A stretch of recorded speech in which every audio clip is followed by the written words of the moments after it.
Chiến tranh Nga-Ukraine 19-2, Nga dồn sức tấn công Kiev. Nga tập trung vào Kiev, Odessa. Trong bối cảnh chiến tranh Nga-Ukraine leo thang, quân đội Ukraine đã phải rút lui khỏi Sverdlyko ở quận Suran, vùng Kursk, sau khi chịu áp lực mạnh mẽ từ lực lượng Nga, RSAF.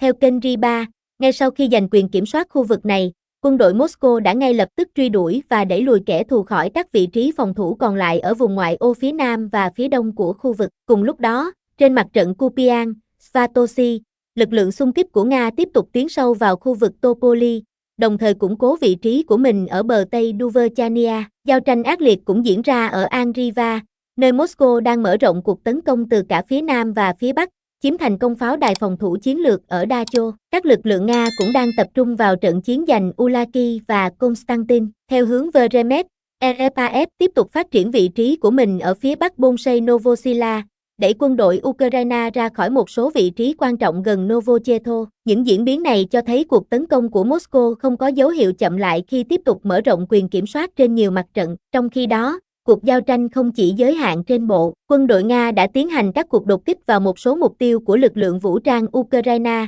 AFU, tại Kiev, Odessa và Cherkasy. Để đáp trả, Ukraine đã triển khai UAV để tấn công trạm bơm dầu Kropotkan của tổ hợp đường ống Kaspi, nằm trên lãnh thổ Nga ở Krasnodar Krai. Ukraine đẩy lùi cuộc tấn công của Nga tại Kharkiv. Ukrinform đưa tin rằng tại khu vực Kharkiv, quân phòng thủ Ukraine đã đẩy lùi một cuộc tấn công của bộ binh và tiêu diệt 2 đơn vị thiết giáp của Nga. Ukrinform, dịch vụ báo chí của đơn vị quân đội Khotystia, đã đưa tin này trên Telegram. Tại khu vực Kharkiv, quân đội Nga tiếp tục thực hiện các hoạt động tấn công bằng xe bọc thép. Nga đã sử dụng 2 xe bọc thép chở quân và 1 xe tăng để đưa các nhóm tấn công và tiếp tục thành công. Chiếc BMP đầu tiên đã bị chặn lại bởi một phát bắn RPG chính xác. Các phi công của tiểu đoàn hệ thống không người lái đã sử dụng máy bay không người lái để tiêu diệt phi hành đoàn và binh lính. Chiếc BMP thứ hai, sau khi bộ binh Nga đổ bộ, đã cố gắng quay trở lại khu vực ban đầu, nhưng không thoát khỏi các cuộc tấn công của máy bay không người lái FPV, hay tuyên bố cho biết. Theo Ukrinform,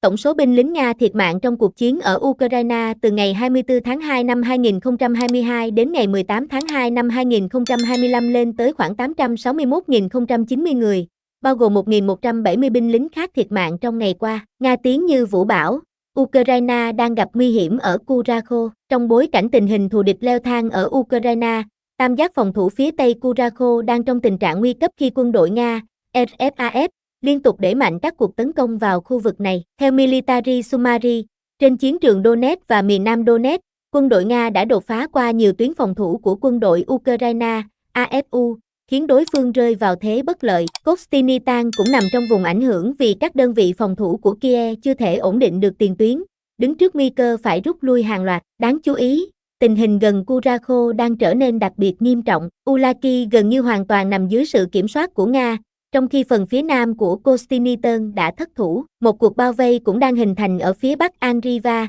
khiến nhiều đơn vị Ukraine gặp nguy hiểm. Trong khi đó, trên mặt trận ngoại giao, Hoa Kỳ và Nga đã bắt đầu các cuộc đàm phán tại Saudi Arabia lần đầu tiên sau 4 năm, nhằm mục đích bình thường hóa quan hệ. Tuy nhiên, các nhà lãnh đạo châu Âu đã tỏ ra cứng rắn, tuyên bố họ sẽ không chấp nhận bất kỳ thỏa thuận nào nếu không có sự tham gia của Ukraine và các nước EU.